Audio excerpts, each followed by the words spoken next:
48장. 얼마 후 요셉은 아버지가 매우 편찮으시다는 이야기를 들었습니다. 그래서 요셉은 두 아들 므낫세와 에브라임을 데리고 아버지께로 갔습니다. 요셉이 오자 누군가가 이스라엘이라고도 부르는 야곱에게 당신의 아들 요셉이 당신을 보러 왔습니다 하고 말해주었습니다. 야곱은 몸이 너무 약해져서 가까스로 침대에 앉을 수 있었습니다. 야곱이 요셉에게 말했습니다. 전능하신 하나님께서 가나안 땅 루스에서 나에게 나타나셨다. 하나님께서는 그곳에서 나에게 복을 주셨다. 하나님께서 나에게 말씀하셨다. 내가 너에게 많은 자손을 주고 많은 백성의 아버지로 삼아주겠다. 내 자손에게 이 땅을 영원히 주겠다. 내 두 아들은 내가 오기 전에 이곳 이집트에서 태어났지만 이제부터 그 애들은 내 아들이다. 에브라임과 므낫세는 르우벤이나 시므온과 마찬가지로 내 아들이 될 것이다. 너에게 다른 자녀가 생긴다면 그 애들은 내 자식이 될 것이다. 하지만 그 애들도 에브라임과 므낫세와 마찬가지로 땅을 받게 될 것이다. 내가 밧단에서 왔을 때 라헬은 가나안 땅에서 죽었다. 그때 우리는 에브라 쪽으로 가던 중이었다. 라헬이 죽어서 나는 너무나 슬펐다. 나는 라헬을 에브랏으로 가는 길가에 묻어주었다. 에브랏은 지금의 베들레헴입니다. 야곱은 요셉의 아들들을 보고 이 아이들은 누구냐? 하고 물었습니다. 요셉이 자기 아버지에게 말했습니다. 이 아이들은 제 아들들입니다. 하나님께서 이곳 이집트에서 이 아이들을 저에게 주셨습니다. 야곱이 말했습니다. 저 애들에게 복을 빌어줄 테니 가까이 데리고 오너라. 그때 야곱은 나이가 많아서 눈이 어두웠습니다. 요셉은 아이들을 야곱에게 가까이 데리고 갔습니다. 야곱은 아이들에게 입을 맞추고 안아주었습니다. 야곱이 요셉에게 말했습니다. 너를 다시 만나게 되리라고는 생각도 하지 못했는데 하나님께서는 너뿐만 아니라 내 아이들도 보게 해주셨구나. 요셉은 두 아들을 야곱의 무릎에서 떼어놓은 다음 땅에 엎드려 절했습니다. 요셉은 에브라임을 자기 오른쪽에 두고 므낫세는 왼쪽에 두었습니다. 그래서 에브라임은 야곱의 왼손에 가까이 있었고 므낫세는 오른손에 가까이 있었습니다. 요셉은 아이들을 야곱에게 가까이 데리고 갔습니다. 그러나 야곱은 자기 팔을 엇갈리게 해서 오른손을 작은 아들인 에브라임의 머리 위에 얹고 왼손은 맏아들인 므낫세의 머리 위에 얹었습니다. 그리고 나서 그는 요셉에게 복을 빌어주며 이렇게 말했습니다. 내 조상 아브라함과 이삭이 섬겼던 우리 하나님, 지금까지 내 평생토록 내 목자가 되어주신 하나님, 모든 어려움에서 나를 구해주신 하나님, 이제 기도드리오니 이 아이들에게 복을 주십시오.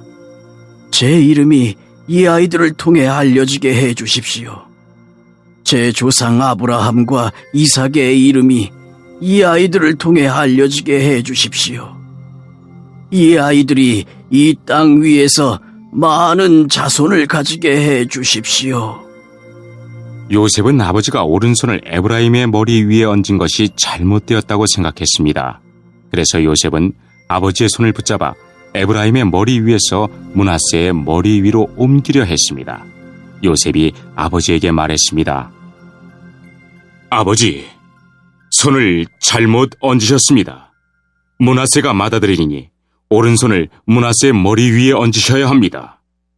그러나 요셉의 아버지는 그 말을 듣지 않고 이렇게 말했습니다. 나도 안다, 내 아들아. 나도 안다. 므낫세는 크게 되어 많은 자손을 가지게 될 것이다. 하지만 므낫세의 동생이 더 크게 될 것이다. 동생의 자손은 한 나라를 이룰 만큼 많아질 것이다. 그날에 야곱은 므낫세와 에브라임에게 복을 빌어 주었습니다. 이스라엘의 백성들 사이에서는 복을 빌 일이 있을 때 이렇게 말할 것이다. 하나님께서 너희를 에브라임과 므낫세 같이 해주시길 바란다. 이처럼 야곱은 에브라임을 므낫세보다 앞세웠습니다. 그리고 나서 야곱이 요셉에게 말했습니다. 나는 이제 죽을 것이다. 그러나 하나님께서는 너와 함께 계실 것이다. 하나님께서는 너를 내 조상의 땅으로 다시 데리고 가실 것이다. 너에게는 내 형제들보다 더 많은 땅을 주겠다. 내가 칼과 활로 아모리 사람들에게서 빼앗은 세겜 땅을 너에게 주겠다. 그 무렵에 마리아가 일어나 유대지방 산골에 있는 동네로 서둘러 갔습니다. 사가랴의 집으로 들어가서 엘리사벳에게 인사하였습니다. 엘리사벳이 마리아의 인사를 받을 때 아기가 뱃속에서 뛰놀았습니다. 엘리사벳이 성령으로 충만하여져서 큰 소리로 외쳤습니다. 당신은 여인들 중에서 가장 복받은 자입니다. 당신의 뱃속에 있는 열매가 복됩니다. 내 주님의 어머니께서 내게 오시다니 무슨 일입니까? 보소서, 당신이 인사하는 소리가 내 귀에 들릴 때에 내 뱃속의 아이가 기뻐서 뛰어놀았습니다. 주님께서 말씀하신 것이 이루어질 것을 믿은 자는 복이 있습니다. 마리아가 말하였습니다. 내 영혼이 주님을 찬양합니다. 내 영혼이 나의 구주 하나님을 기뻐합니다. 그것은 주님께서 이 여종의 비천함을 돌보셨기 때문입니다. 이제부터는 모든 세대가 나를 복되다 할 것입니다. 그것은 전능하신 분이 내게 이 큰 일을 행하셨기 때문입니다. 주님의 이름은 거룩합니다. 주님의 자비하심은 하나님을 두려워하는 자에게 대대로 있을 것입니다. 주님은 강한 팔로 권능을 행하시고 마음이 교만한 자를 흩으셨습니다. 하나님은 왕들을 왕자로부터 끌어내리시고 낮고 천한 사람들을 높이셨습니다. 굶주린 사람들을 좋은 것으로 채우시고 부자를 빈손으로 돌려보내셨습니다. 주님은 자비를 기억하시며 주님의 종 이스라엘을 도우셨습니다. 우리 조상들에게 말씀하신 대로 아브라함과 그 자손들을 영원히 도우실 것입니다. 마리아는 엘리사벳과 함께 석 달쯤 있다가 집으로 돌아갔습니다. 해산할 날이 이르러 엘리사벳은 아들을 낳았습니다. 이웃 사람들과 친척들은 주께서 엘리사벳에게 큰 은혜를 베푸신 것을 듣고 함께 기뻐하였습니다. 이 사람들은 아이가 태어난 지 8일째 되는 날에 아이에게 할례를 하려고 왔습니다. 이들은 아버지의 이름을 따서 아이의 이름을 사가랴라고 지으려고 하였습니다. 그러자 아기 어머니가 말했습니다. 안 됩니다. 요한이라고 지어야 합니다. 사람들이 엘리사벳에게 말했습니다. 하지만 당신 가문 중에 그런 이름을 가진 사람은 하나도 없어요. 사람들은 아버지인 사가랴에게 손짓을 하여 아이의 이름을 무엇이라고 짓기 원하는지 물었습니다. 그러자 사가랴는 쓸 것을 달라고 하여 아기 이름은 요한이라고 썼습니다. 이를 본 사람들이 모두 이상히 여겼습니다. 그 즉시 사가랴의 입이 열리고 혀가 풀려 하나님을 찬양하였습니다. 주변에 있는 사람들이 모두 두려워하였고 이 모든 이야기는 유대 온 산골에 전해졌습니다. 이 이야기를 들은 사람은 모두 이 사실을 마음에 새기며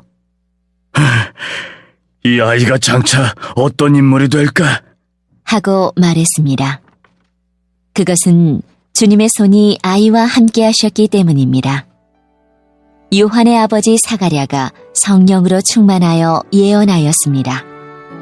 주 이스라엘의 하나님은 찬양을 받으실 분이시다. 주께서 백성들을 돌보시며 구원을 베푸셨다. 하나님의 종 다윗의 집에서 우리를 위한 구원의 뿔을 드셨다. 옛날 거룩한 예언자의 입으로 말씀하셨다. 우리를 원수에게서 구원하시고 우리를 미워하는 모든 사람의 손에서 건져내셨다. 주님께서 우리 조상에게 자비를 베푸시고 거룩한 언약을 기억하셨다.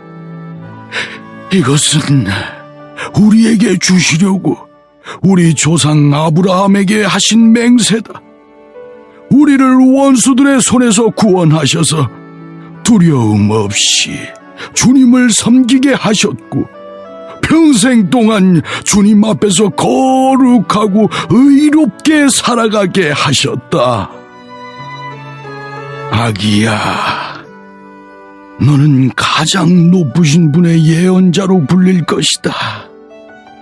내가 주님보다 앞서가며 주님의 길을 준비할 것이다. 백성들에게 죄를 용서받는 구원의 지식을 줄 것이다. 우리 하나님의 사랑과 자비로 인하여 떠오른 태양이 높은 곳에서 어두움과 죽음의 그늘에 앉은 우리들에게 빛을 비추일 것이다. 그래서 우리의 발을 평화의 길로 인도하실 것이다. 아기는 자라서 심령이 강해졌습니다. 요한은 이스라엘 백성 앞에 나타나는 날까지 광야에서 살았습니다. 14장 여인에게서 난 사람의 수명은 짧고 괴로움으로 가득함이며 그는 피었다지는 꽃 같고 미끄러져가는 그림자와 같아서 곧 사라집니다. 그런데도 당신은 그런 사람을 눈으로 살피시고 심판을 하시겠다고 하십니다. 누가 더러운 것에서 깨끗한 것을 만들어낼 수 있겠습니까? 아무도 없습니다. 당신이 사람의 날수와 달수를 정하셨기 때문에 사람은 정해주신 그 선을 넘어가지 못합니다. 제발 사람을 내버려 두셔서 품꾼처럼 하루를 마칠 수 있게 해주십시오. 적어도 나무는 소망이 있습니다. 그것은 찍히더라도 다시 움이 돋고 그 연한 가지들이 계속 나기 때문입니다. 비록 그 뿌리가 땅속에서 늙고 그 구루터기가 땅에서 죽는다 해도 물기운만 있으면 새 나무처럼 다시 싹을 냅니다. 그렇지만 사람은 마지막 호흡이 끊어지면 시체로 드러눕지요. 바닷물이 증발하여 사라지듯 강물이 말라 없어지듯 사람이 드러누우면 다시 일어나지 못하고 하늘이 없어질 때까지 깨어나지도 못하고 잠에서 일어나지도 못합니다. 제발 주님, 당신의 진노가 지나갈 때까지 나를 무덤에 숨겨주시고 때를 정해두셨다가 그 때가 되면 저를 기억해 주십시오. 사람이 죽더라도 다시 살아날 수 있습니까? 만약 그렇다면 다시 살아날 때까지 아무리 어려워도 기다리겠습니다. 당신이 저를 부르신다면 제가 대답하겠습니다. 당신께서는 당신의 손으로 만드신 저를 보시고 불쌍히 여기실 것입니다. 당신은 저의 걸음걸이를 세셔도 저의 죄를 뒤쫓지 않으시고 저의 허물을 주머니에 넣고 묶어서 제 잘못을 덮어주십니다. 산사태가 나서 무너져 내리고 바위가 옮겨지듯 물이 돌을 닳게 하여 없애고 물살이 흙을 씻어내리듯 당신은 사람의 소망을 꺾어버리십니다. 당신이 사람을 덮어 누리시니 사람이 떠나가고 맙니다. 당신은 사람의 얼굴빛을 변하게 하시고 멀리 보내버립니다. 그의 자손이 잘 되어도 알 길이 없고 혹시 잘못되더라도 그는 이것을 알 수 없습니다. 다만 자기 몸의 고통만을 알고 자기 자신을 위해서 탄식할 뿐입니다. 2장. 성도 여러분, 나도 여러분에게 가서 하나님의 비밀을 전하였을 때 웅변술이나 탁월한 지혜를 가지고 전한 것이 아니었습니다. 그것은 내가 여러분과 함께 있는 동안에는 예수 그리스도와 그분께서 십자가에 못 박히셨다는 것 이외에는 아무것도 알지 않기로 굳게 결심했기 때문입니다. 사실 내가 여러분에게 갔을 때 나는 약하였고 두려웠으며 몹시 떨었습니다. 내가 전한 말이나 선포한 것들은 지혜롭고 설득력 있는 말들이 아니라 성령의 능력을 드러내는 것이었습니다. 이렇게 한 것은 여러분의 믿음을 사람의 지혜가 아니라 하나님의 능력에 두게 하려는 것이었습니다. 그러나 우리는 성숙한 사람들 사이에서는 지혜를 말합니다. 이 지혜는 이 세상의 지혜가 아니며 이 세상에서 멸망해버릴 통치자들의 지혜도 아닙니다. 우리가 말하는 지혜는 하나님의 비밀 가운데 있는 지혜입니다. 이것은 감춰졌던 것이며 하나님께서 우리의 영광을 위해 창조전에 미리 정하신 지혜입니다. 이 시대의 통치자 중 어느 누구도 이 지혜를 깨닫지 못했습니다. 그들이 깨달았다면 영광의 주님을 십자가에 못 박지 않았을 것입니다. 성경에 이렇게 기록되어 있습니다. 하나님께서 자기를 사랑하는 자들을 위해 준비해 두신 것을 눈으로 보지 못하였고 귀로 듣지 못하였으며 마음으로 깨닫지 못하였다. 하나님께서는 성령을 통하여 이 지혜를 우리에게 계시하셨습니다. 왜냐하면 성령님께서 모든 것을 심지어 하나님의 깊은 것까지도 속속들이 살피시기 때문입니다. 어떤 사람이 생각하고 있는 것을 그 사람 속에 있는 영이 아니고서야 누가 알 수 있겠습니까? 이와 마찬가지로 하나님의 생각도 하나님의 성령만이 아실 수 있습니다. 하나님께서 우리에게 은혜로 주신 것들을 알기 위해 우리는 세상의 영이 아니라 하나님께로부터 오는 성령을 받았습니다. 우리는 사람의 지혜에서 배운 말로 말하지 않고 성령으로부터 가르침받은 말씀으로 말합니다. 성령님께 속한 것은 성령에 속한 것으로 설명해야 하기 때문입니다. 성령에 속하지 않은 사람은 하나님의 성령에 속한 것들을 받아들이지 않습니다. 그런 사람에게는 이런 것들이 어리석어 보입니다. 그런 것들은 영적으로 식별되는 것이므로 세상에 속한 사람은 그런 것들을 깨달을 수도 없습니다. 성령님께 속한 사람은 모든 것을 판단하지만 자신은 아무에게도 판단을 받지 않습니다. 누가 주님의 마음을 알았으며 누가 주님을 가르치겠습니까? 그러나 우리는 그리스도의 마음을 가지고 있습니다.